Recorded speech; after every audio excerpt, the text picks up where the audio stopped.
For the second time, Gilbert Gibo Teodoro accepted the challenge of becoming the country's top defense official. Under President Gloria Arroyo, he confronted corruption and professionalism issues within the armed forces and the persisting rebellion in the countryside. Now, he is facing territorial defense, transnational crimes, humanitarian assistance and disaster response, and the modernization of the armed forces.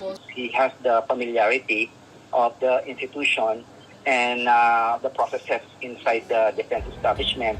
So he will not face any unique difficulties in the department. He will be a boon to the modernization of the Philippine military, especially the services that really matter when it comes to external defense. So SND, pag Army lagi, no, ISO lagi ang nagiging priority. It's always ISO, no, for internal security operations. Now you have a civilian, but at the same time also an air power advocate. Teodoro is not a stranger to the military. He is a reservist of the Philippine Air Force and is an honorary member of the Philippine Military Academy class of 1976. Former National Security Advisor Hermogenes Esperon worked with Teodoro when he was the Chief of Staff of the AFP from 2007 up to 2008. Top-notch yan eh. Number one sa bar yan eh. So, you would really have to give him respect for his legal mind and prowess. But he also saw to it that he would respect our military backgrounds, lalo na't veterans kami ng Mindanao. For defense analyst Jose Antonio Custodio, Teodoro's second chance to serve the DND may be an opportunity to reassess the strategic outlook on national security threats.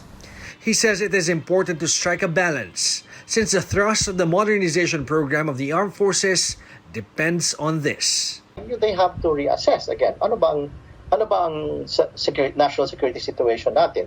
Because that will guide the national defense plan, and then that will also guide the military plan on our defense and security, which will then guide the modernization itself. Defense analyst Romel Banlawi, meanwhile, believes a diplomatic approach must be used to deal with China and the U.S. I am expecting Secretary Gilbert Teodoro to really promote defense diplomacy with the aim of strengthening defense cooperation with China. Esperon advised Teodoro to continue the internal security strategy implemented during former President Rodrigo Duterte's term through the National Task Force to End Local Communist Armed Conflict, or NTF-LCAC. Mahinang-mahina na CPP-NPA brought about by the successes of the NTF-LCAC. We should pursue no let up dapat sa a fight against insurgency. But for Custodio, the returning defense chief must be careful with the strategies the NTF-LCAC implemented, saying that it has affected the professionalism of soldiers.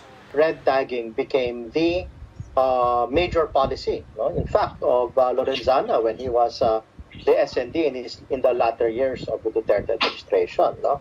Nawala yung strategic thinking. And that's a problem usually when you have these soldier types. No, they don't.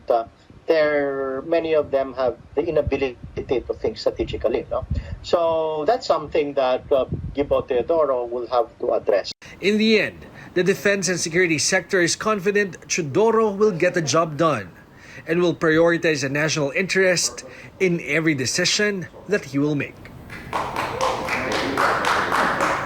Gerg Cahiles, CNN Philippines.